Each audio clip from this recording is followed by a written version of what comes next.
Greetings, my lords and my ladies. GMNikson here, and tonight I would like to overview the changes of the recent 2.8.2 patch and share my thoughts with you.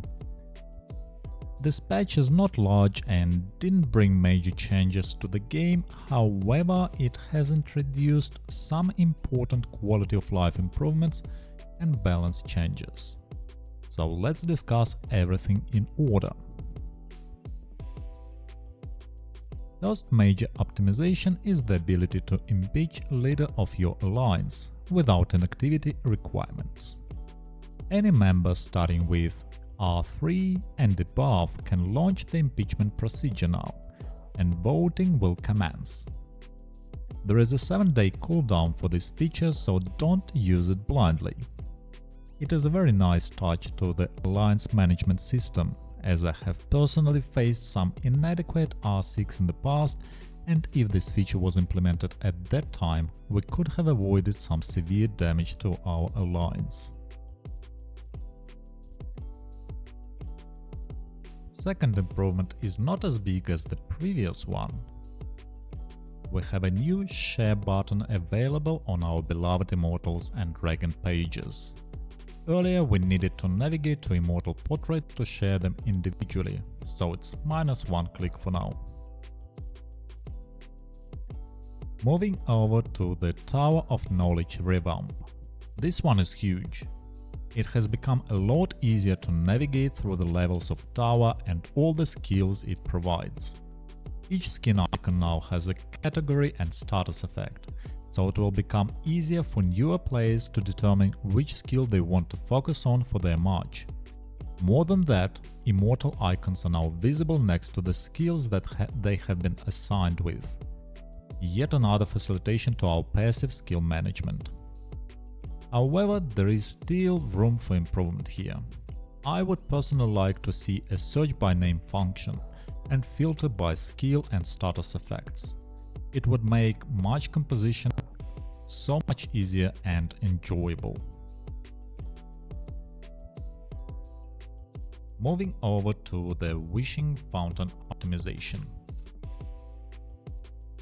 We can claim all the accumulated chests in one click now, which is nice, but not as good as an option to make a set amount of wishes in one go. Please give us an option to turn all those endless clicks into one. Same goes for alliance donations. Moreover, a new world buff has been added for new servers that increases fountain gains by 50%. So we can consider it a minor addition to catch-up mechanism for younger servers. Finally, we have brand new chat stickers. So, my congratulations to the contest winners and Hannibal Barker. Besides that, we got a slightly enhanced Chronicles interface with new, very cute visuals for each Chronicle.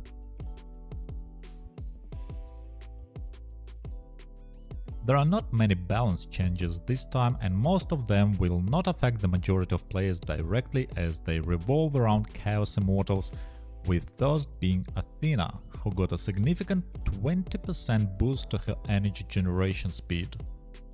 This one is pretty big, as it will make matches with Athena more durable and stronger against Khan or mixed matches, and as a result it will be more difficult to make dents in those big guys' marches.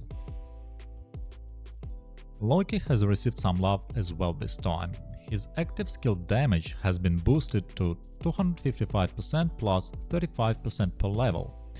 More importantly, his unique artifact has been completely revamped, and instead of healing allies, his ability now deals extra 30% damage. Considering that all buffs in game are multiplicative, it is a very big boost to Loki's damage. Although he has lost the sustainability factor, in the current meta where each fight is almost always determined in the first 15-20 seconds of the battle after first ability usage by either side, this is a crucial buff for our God of Lies. Manko is the final immortal whose ability has been addressed in this patch. almost useless dodge rate buff has been replaced with extra 30% damage to his ultimate Sunflare ability, so we can consider it another shift towards glass cannons meta. Besides immortal changes, some of the Tower of Knowledge skills level requirements have been adjusted. Weakening Curse is unlocked at level 50, Blade Vortex at level 39, Spell Disintegrator at level 38 and Storm Eye at level 37. I can't say that this adjustment changes anything except for Weakening Curse maybe, that can be potentially unlocked now in new Season 1 or Season 2. Although at the time of recording of this video it is not available in Wisdom Well event in Season 3, so Mixed Matches owners can breathe calmly for now. And talking about Mixed Matches. Finally, the big change – Wind Dragon. The Wind Immortals restriction has been lifted from its Stormy Breath ability, and it now affects every Immortal in the squad. Mixed Matches used to run Wind Dragon previously, and maybe the time for Grand Return of Zephyr has come.